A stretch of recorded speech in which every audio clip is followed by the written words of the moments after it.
2, 1, 2, 1, 2. 1, 2, 1, 2. 1, 2, 1, 2. All right. All right. I think so. Okay. Let's give that a go. Sure. And if it fails, it was meant to. How does it start? Hello, dear listener, That's and welcome to Cellulose Free. My name is Colin, and with me, as always, is my fellow film watcher, compadre and son, Thomas. Hi, hello. Except the other way round. Oh, okay. So does that mean we need to start again? Colin had a problem and a microphone to spare. Thomas took it up and so the podcast went to air. For weeks and months they trolled through every single DVD. They've unwrapped all the ones they can and now they're cellulose free. Now they're cellulose free. Hello, dear listener, and welcome to Cellulose Free. My name is Colin, and with me, as always, is my fellow film watcher, compadre and son, Thomas. Hi, hello. What have you been up to? Well, you know, in spite of everything, this has been a pretty good week for me. Has it? You know, just plugging away, getting Desert Bus stuff ready. Uh-huh. Desert Bus for Hope starts this Saturday, our time, but it'll be Friday afternoon over in Victoria, BC, where it's actually all happening. Oh, Canada. For those of our dear listeners who are not aware, Desert Bus for Hope is an internet telethon raising money for Child's Play charity, providing toys, books and games for children in hospitals around the world. During the event, various skits, various challenges, various giveaways. There's, I think, 7 live auctions somewhere in the mix. And, you know, incidentally, off in the corner, someone is playing one of the worst video games ever devised. It is pretty bad. Yeah. Yeah. Desert Bus, part of the long-cancelled Penn and Teller's Smoke and Mirrors, which didn't come out for the Sega CD, but did somehow find its way onto the internet. It's a rogue. It was meant to get out, Thomas. Yeah. Yeah. In it, you play as a bus driver on an empty bus that only goes 45 miles per hour and pulls to the right if you're not paying attention. And you have to travel for 8 hours from Tucson to Las Vegas in order to score a point. At which point you can turn around and drive back to Tucson for another point. And is there actually a record for how many points they've got to before it resets? That is a great question. I don't know why I asked that, because that's plunging deep down into the rabbit hole, which Thomas is now doing. Unfortunately, yes, you have now plunged me into the rabbit hole. Whilst Thomas is plunging down into the rabbit hole, I would like to inform, dear listener, that this podcast may sound a little different. I don't know, but it may sound a little different from what you're used to hearing. You see, we're recording on a totally different device. The device that we normally record on, which has been reliable and very, very faithful to us, has suddenly decided, probably because I hit the wrong button somewhere, it just isn't behaving itself. And so I had to dig out another recording device that is recording our speech as we speak. Hopefully, I mean, this is a real act of faith here. You may be listening to complete dead air. You may not be hearing this at all. You may be just hearing absolute silence for the next 40 minutes or so. Right. Yeah, but because I have barely used this recording device, and when I did so, it was many moons ago, and I think that I've got it set up correctly. But who is to say? Well, you are, dear listener. Yeah. So the record for points scored in Desert Bus in a row during Desert Bus for Hope was 14 points, all the way back in the 3rd event. Right. This will be the 18th event. No. How many hours is that the equivalent to? 112 hours in a row, and then a bit more, at which point the bus would have crashed. Indeed. Or they pulled off to the side, so little Johnny up the back of the bus needed to do a wee. And so they had to stop the bus. And they did, and then they continued on, except that they had to start back at... In the past 4 years, not more than 3 points in a row. Right. Okay. Yeah. There came a point in the history of Desert Bus for Hope that people stopped caring so much about what actually happens. I was going to say, it does sound like the whole aim morphed into being comfortable within itself. Yes. It has evolved to be the thing that people are expecting. In the early years of the event, there would be scheduled drivers who would drive for 8 or 12 or even, and this was a really bad idea, 24 hours in a row. That's cruel. Yeah. Cruel and we have done away with driver shifts now. Now there are shifts of the stream that last 6 hours, and generally the people who are driving the bus are people who seem to actually enjoy the act of doing so. Yep. So with those 24-hour sessions, way back when, little Johnny has just become the driver. Yeah. What happens there? He does crash, presumably, and go off and have a toilet break, or... They could still hand it off to other people, but they were expected to be around for the entirety of those 24 hours, which was, again, a mistake. Yes. And not something that they should have done. But this was some years ago now. Yeah. It was cutting-edge stuff, and they were inventing things on the fly. So, typically, Desert Bus for Hope runs for a little under a week. There's a mathematical formula based on the amount of money that is donated, and that is translated into a number of hours that the event is required to run. Last year, we ran for... no, I don't want that page. I want the other page. Come on, Anthony. That will only be understood by our Australian listeners, but... Yes, that was 167, I think. Yes, 167 hours, which is an hour under a full week, and raised $1.2 million US. Cool. Need to get a little higher than that in order to do the full week. I'm not going to Canada. That would be a foolhardy venture. It would. It would, and they may well have closed the borders by then anyway, so it's... sorry. I'm planning to bring that up. I'm a member of Desert Bus for Hope's video strike team, which is responsible for all things related to archiving the event, but especially producing video clips of it. I've misunderstood it all this time when you've said the strike team. I thought you were responsible for any industrial action that occurs on site. You know, when people take industrial action and stop work meetings and ultimately strikes. It's not that? We have occasionally jokingly struck. Right. Usually in hopes of receiving an egg. Ah, the mythical egg. Last year, one of our members, for various reasons, did end up physically at the event. And I can't remember, because this was a year ago, and there was a whole week of Desert Bus, minus an hour.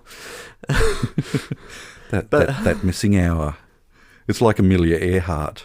But I cannot remember if that member received an egg. Right. Okay. If any of our dear listeners know whether that member received an egg. Presumably I can look it up. Presumably you could, but you're not going to do it now because, full my spreadsheets goodness, of stuff. We have started late this evening. Yes, we have. Yes. So yeah, that'll be running from November 8th, 3 p.m. Pacific time. or whatever that is in your neck of the woods. Do the calculation. Yeah. Yeah. And it will be going until the money runs out, probably a week later. Links will be in the show notes. Yeah. Provided by Thomas. So yeah, my week, this week, and next week, and the week after, and actually probably the week after that too, will be largely taken up by Desert Bus. Which should be somewhat of an improvement of the past week where you have just been pacing, waiting for it to start. just day in, day out, he paces aimlessly. I want it to start now. This year I have the title of Sokar's Helper. I am one of 2 of Sokar's helpers. So I'm not specifically recording the events as they happen, but there are other things that happen around that. Right. And I'm helping our lead guy, hopefully. Who's called Sokar. Yes, who is called Sokar. The Egyptian god of podcasting.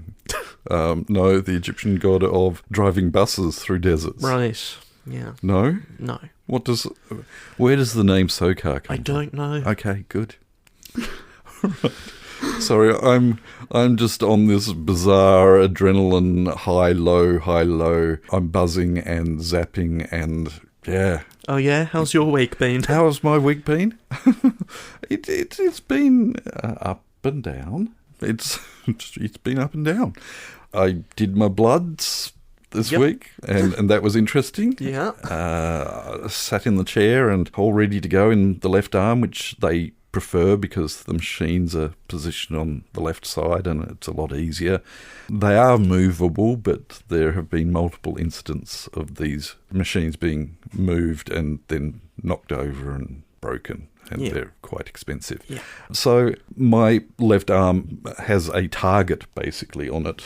After so many donations, there's a bit of a bubble on my arm, and they tend to aim for that, and it works.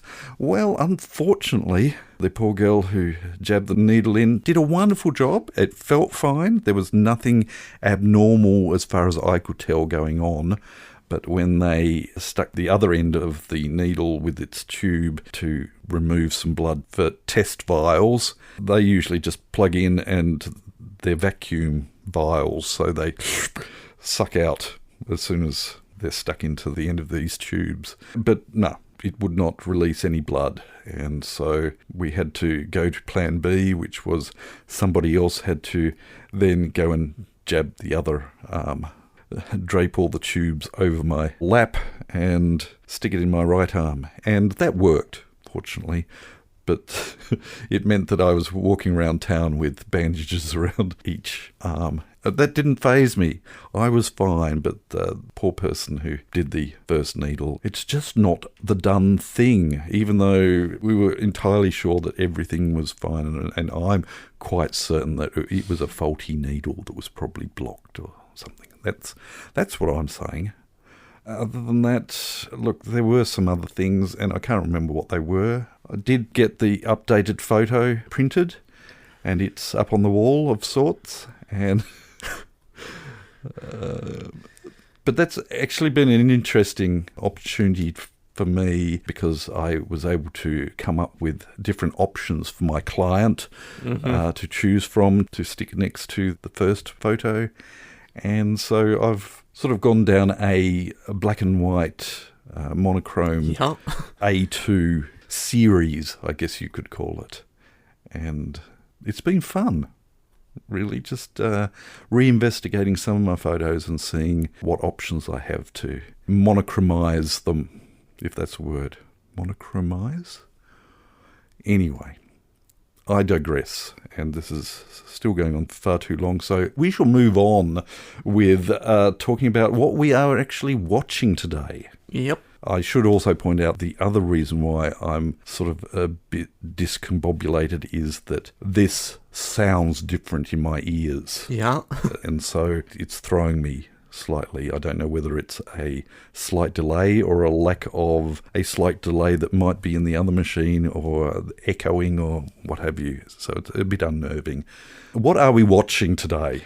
We are watching Dave. We are. And, I've got the disc here, so you can read the back of the disc case. I do have the description pulled up here. There we go. On the back of the case. If you'd read that, please. Kevin Kleiner und Sigourney Weaver sind die Stars in diesem Kinohit über einen Doppelgänger. I love the word doppelganger. Unfortunately, the only copy that I could get at the time for a reasonable price was a German copy, which I believe has the English film on it. Oh, yeah. Let me just bring up the English disc case. Der sich unverhofft an der Spitze des Städts wiederfindet.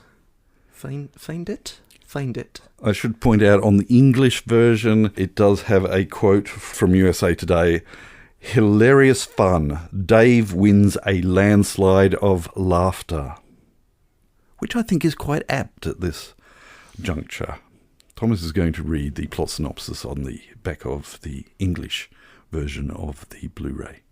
Kevin Kline and Sigourney Weaver star in this box office winner about an uncanny presidential lookalike recruited as a momentary stand-in for America's chief executive.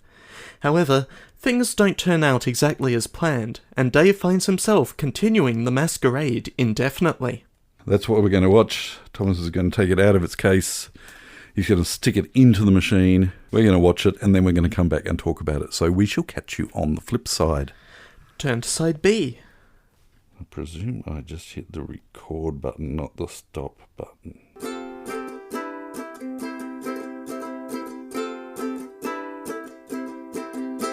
So what did you think?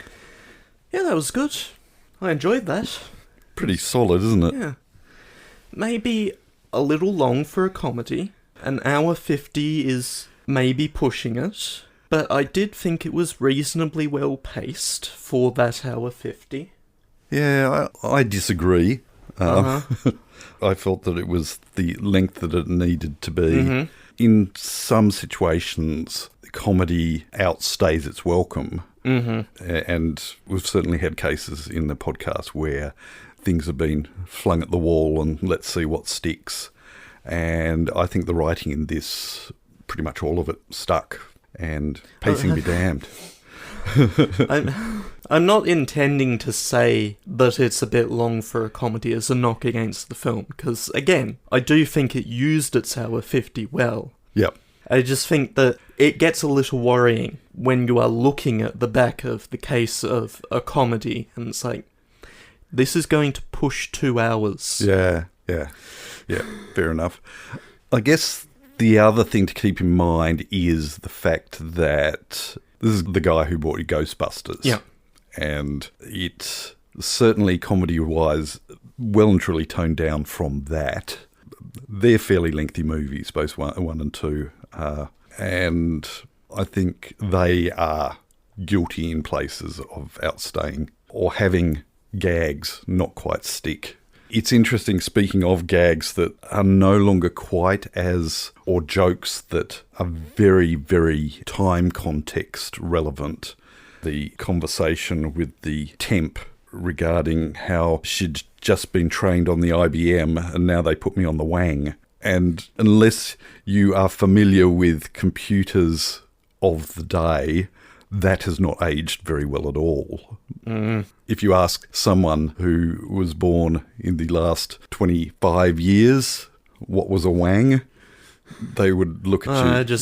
I assumed it had something to do with computers, but I just had to look it up. Yeah, right. Yep. Because you put it in context with IBM. Yep. So I think this is just a good, solid film, and certainly a lot of that has to do with such a fine cast of actors who just nail their parts so incredibly well. A fine acting fest and a relatively subdued Ben Kingsley. A very, very subdued Ben Kingsley. He's playing almost the everyman, even though he's vice president. I won't mention that he was Vice President Nance. Rhymes with anyway. The only other note that I wrote was 2 weeks in a row we have a James Newton Howard soundtrack. Right. Yeah. 6 years apart. And he's still mashing them out. I'm a bit like Ben Kingsley. I'm a bit subdued at the moment, and yeah, maybe it was a bad choice movie-wise for the events that are happening right here, right now. But the film about an attempted coup. yeah, indeed. What can you say? What can you say? Other than I can firmly recommend, if you can get your hands on Dave, do so, watch it, and enjoy. Do you have anything else you wish to say about Dave? No, it's sort of the way of things when a film is just good. It's good. There's really not a lot I can poke in it. It works. It's not some masterpiece. It's not particularly flawed either. It's just a good film. Yeah. It was interesting me registering exactly how much I had forgotten I remembered. So, unlike you, I was going through a whole heap of, this bit, I love this bit. And, I'd forgotten about this bit. So, yeah. But I'm glad that you've had the opportunity to watch it. So, nothing. No. You got nothing. No. I got nothing else. What a dull podcast this is. God bless America.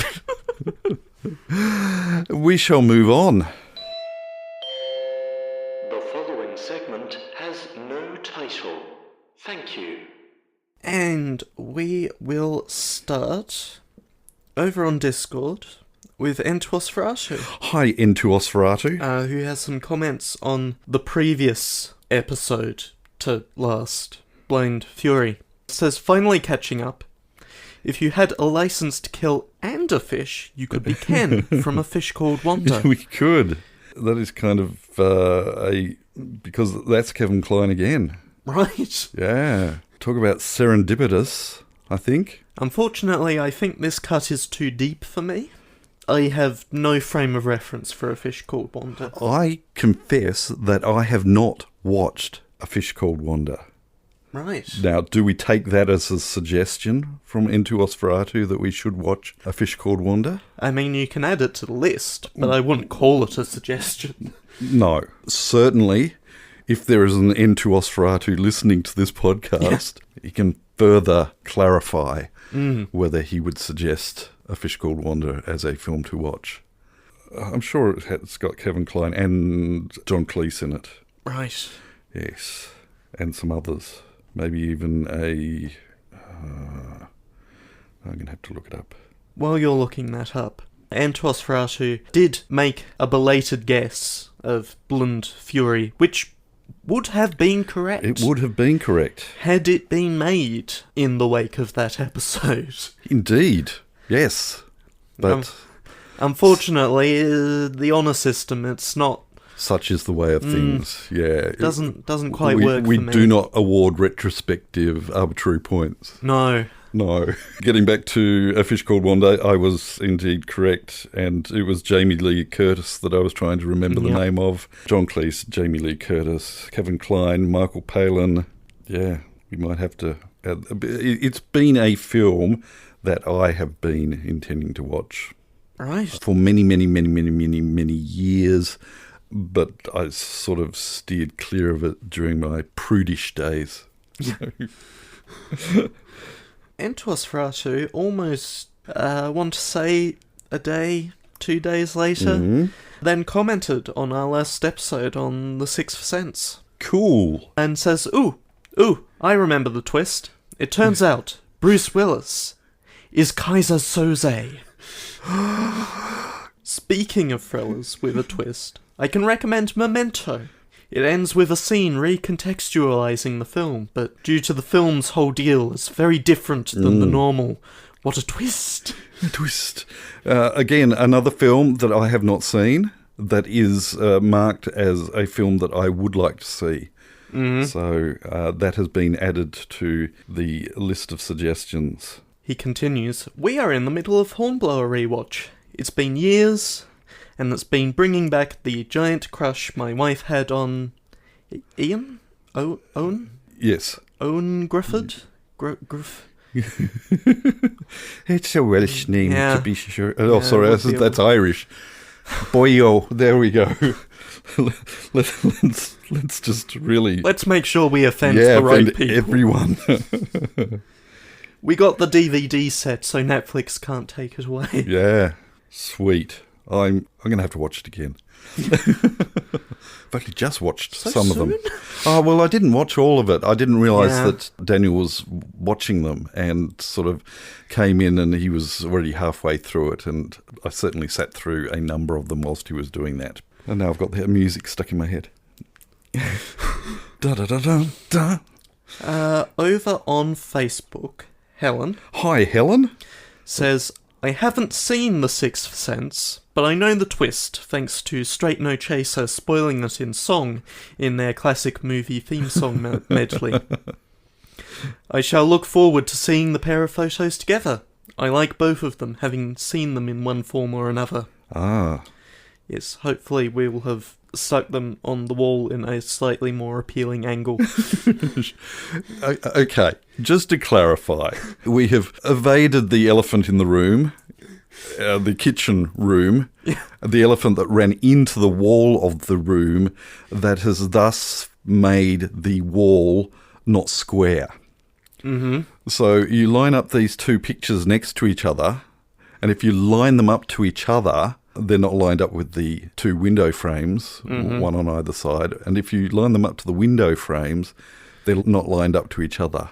Yeah. So we need to take them down again and just tweak so that it splits the difference, basically. Oh yay, go me for getting the arbitrary point last week. Yeah, good on you.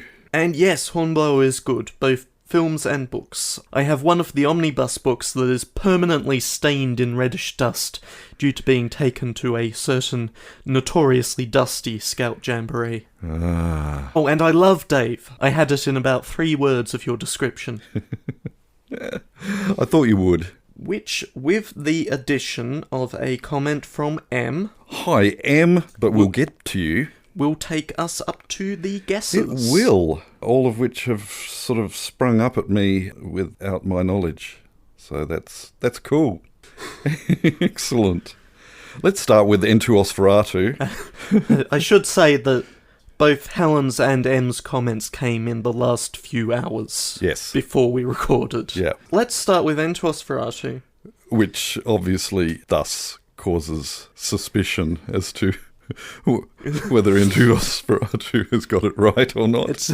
It's like on Taskmaster, when you get to the end of a task and there's one person left. It means they've either done really quite well and have probably won the task, or have done very, very poorly. You chose poorly. Entuos Ferratu has gone with Sixth Sense, spelt SXTHSENS, and I would say that this does not fall into either of the categories that I have just laid out. It is a fairly sensible choice. It is. It's incorrect. It's Sixth Sense sensible, yes. There's no points for you here. No, none. But no, it's a reasonable choice. Helen and M have both gone for Sixth Sense.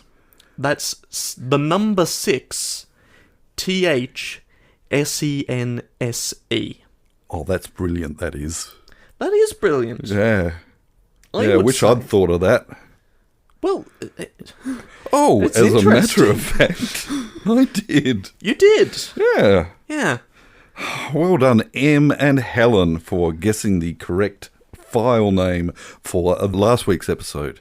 Unfortunately, we don't score these on a scale of 1 to 5. You just get the 1 point each. Yes, 1 arbitrary point. Now, this week, I did actually enter a file name into the machine that didn't cooperate. It isn't typed into the machine that's sitting on my lap right now because I couldn't remember how to do that, which frustrated me no end because I wanted to. So we are going to have to go with what I typed into the original machine. So if you want to guess what file name I gave for the movie Dave, the movie is spelt D-A-V-E, Yeah. then go ahead. Don't overthink it. Arbitrary points are there on the offing. What? The fact that I typed in Daviotsky and then removed all the vowels. No, I didn't. I did not overthink it. Please, have a guess at what the file name is this week. You definitely did not deliberately overthink it. No. That did not happen. No. If you have any other contributions to our bedraggled podcast, please send them in the usual places that are mentioned in the show notes, and any other comments, suggestions, or otherwise. Do you have anything else to add to that? No. We shall move on then. Pick a film for next week so we can go to bed. And it's your turn. Nah, don't wanna. Not gonna do it. I'm taking a week off. Okay, so you're taking a week off. Yeah. Right. You're taking a bus. Yeah. And you're taking a week off. Yeah. You're travelling from one side of the US to the other. Well, it's more just sort of up and down one little bit of the US. Okay. Fair enough. We cross a whole one-state border. Thomas is going to be very busy next week, so we will not be recording. What we did not clarify when we decided that we were having a non-recording week was whether you were going to actually pick a film or not for the week that we come back. Yeah, I sort of left that in the air, didn't I? Yeah, you really did. Because, we talked about it, and I sort of joked that I was stealing your pick for the week after. And then we didn't do that. No. So are you going to pick one? I think I am. Good. But I may need a moment. Okay. Knowing full well that it is currently 10:30 p.m. Yes. And so I need to do so quick smart. Okay. Ding, ding, ding, ding, ding, ding, ding, ding, ding, ding, ding, ding, ding, ding, ding, ding. Is this helping? Not really. Oh. Well, I can take that off my list. We've done that. We've watched that. It's been done. We've done it. And that's been done also. Yeah, and that one. Yeah. Sure. Let's go with this. Oh, good, because bits of me are passing out. This film has over the title Steven Spielberg Presents. It's a film from 1987. Right. Is it on the shelf? It is on the shelf. Okay. It has an... Oh, yeah? It has an asterisk at the beginning. It does have an asterisk at the beginning. It does have an asterisk at the beginning. Asterisk, batteries not included. Interesting. That was on your list of films that you... Now, the list of films that I want to see on this podcast is a mix of films that I have seen and that I haven't seen. This one, I am pretty sure, is in the list of films I haven't seen. I think you are correct. Yes, it is certainly on the shelf, but every time that I've gone to Will I, Won't I show it, I haven't. Right. And it'll be interesting to see whether that hesitation was justified or not. The plot thickens. Brad Bird on the writing staff. Yes, indeed. Would you please tell our dear listener what asterisk, batteries not included, is all about? A group of poor tenants on New York's Lower East Side have nothing more than sheer determination to stop the destruction of their homes. The feisty group are delighted when a few visitors from outer space drop in to help out. In 2 weeks' time... We are watching Batteries Not Included. I'm going to lose the asterisk because I cannot enter an asterisk on the file name anyway. No. We hope that you can join us, but until then, we'll catch you next time. Bye. You have been listening to Cellulose Free. Your hosts were Colin, who produces and edits the show, and Thomas, who makes the artwork and music. Cellulose Free is recorded in the Deranged Cat Studios in scenic Tasmania, Australia. We keep track of our extensive physical media collection through My Movies, which we highly recommend. You can find links to that, as well as other places you can find us in the show notes. Cellulose Free is a Hi Hello production.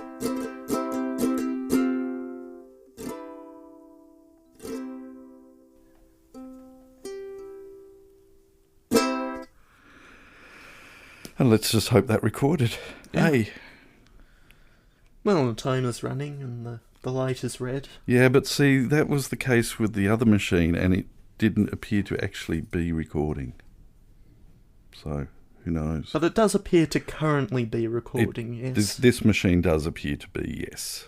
Yes, right now it is currently recording. Currently, until I hit this button. So we're recording now? And timer is ticking, yes. Right. So the VST, historically, what we had demanded was one hard-boiled egg. So the member who rocks up last year is Crusher, and it turns out the moon base, where the event was taking place, did not have any eggs to hard-boil, so we voted to go on quote-unquote strike. Right. Fair enough. Okay. Yeah. There we go. That's that thread tied up. Indeed, it is. Okay.